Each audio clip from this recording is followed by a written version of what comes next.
Wafer தான் ready பண்ணியாச்சுல்ல, இனி role பண்ணால் கோன் ரெடி ஆகிடுமேன்னு ரோல் பண்ணேன். பார்த்தா செம்மையாக ஒட்டிக்கிச்சு. எடுக்கவே முடியல. பாருங்கள் எப்படி ஆயிடுச்சின்னு. சொதப்பல் சொதப்பிடுச்சு.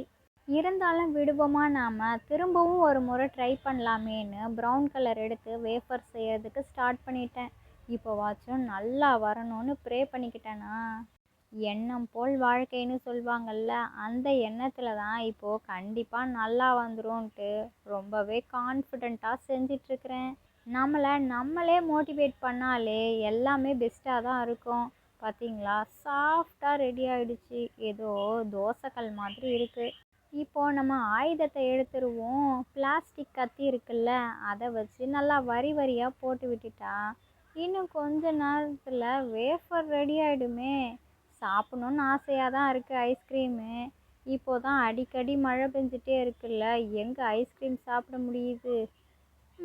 ஐஸ்கிரீமை செய்யலாம், அதனால தான் செஞ்சிட்ருக்கிறேன்.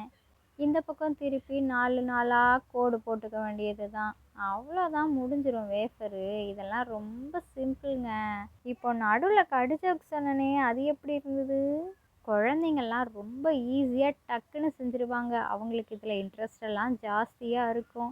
என்னதுடா வாங்கி கொடுப்பாங்கன்னு ஆசையாக உட்காந்துட்ருக்கோங்க. ஏன்னா லீவ் விட்டால் சாட்டர்டே சண்டேலாம் முன்னாடிலாம் வெளியில் போய் விளையாடுவோம். இப்போ உள்ள குழந்தைங்க எல்லாம் வீட்டில் தான் இருக்குதுங்க. பொம்மை படமாக பார்க்குதுங்க. எல்லார் வீட்லேயும் பொம்மை படம் தான் ஓடிட்டுருக்குது. அப்போது எங்கே வெளியில் குழந்தைங்களோட போய் விளையாடுறதுன்னு இருக்கும்?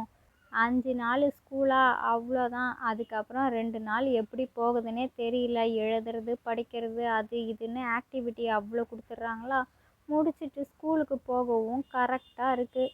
இப்போ உள்ள காலமும் அப்படி தானே போயிட்டுருக்கு. சரி, வேறு என்ன பண்ணுறது? ஆனால் வெளியில் போய் விளையாண்டா ரொம்பவே ரிலாக்ஸாக இருக்கும். முன்னாடி மணலெல்லாம் விளையாடுவோம். இப்போ குழந்தைங்க மண்ணை தொட்டாலே அதை தொடாத இதை தொடாத, வீட்டுக்குள்ளேயே விளையாடுறதுக்கு விளையாட்டு சாமான் வாங்கி கொடுத்தா கூட அது எல்லாமே ஷோகேஸில் தான் இருக்குது. அதை எடுக்காத இதை எடுக்காதன்னு. அப்போ பாவம் குழந்தைங்க எதை தான் வச்சு விளையாடுங்க? சரி, அதெல்லாம் இருக்கட்டும். நீங்களும் போர் அடிச்சதுன்னு வச்சுக்கோங்களேன், குழந்தைங்களோட சேர்ந்து கிராஃப்ட் ஒர்க்கை செய்யுங்க. உங்களுக்கும் ஜாலியாக இருக்கும், பொழுது போக்குறதே தெரியாது. டிஃப்ரெண்ட்டாக செய்யலாம்ல. நம்ம சேனலுக்கு சப்போர்ட் பண்ணுற எல்லாத்துக்கும் தேங்க்யூ ஸோ மச். அப்படியே லைக் பண்ணிக்கோங்க, சப்ஸ்கிரைப் பண்ணிவிட்டு பக்கத்தில் இருக்கிற பெல் ஐக்கானை கிளிக் பண்ணிங்கன்னா நான் போடுற வீடியோ எல்லாம் உங்களுக்கு அப்பப்போவே வந்துடும். பார்க்குறதுக்கு ரொம்ப ஈஸியாக இருக்கும். இன்ட்ரெஸ்டிங்கான கண்டென்ட் எல்லாமே நம்மளோட சேனலில் பார்க்கலாம். பண்ணிக்கோங்கண்ணே. இப்போது கோன் ஐஸ்கிரீம் ஓரளவுக்கு ரெடி ஆகிடுச்சு.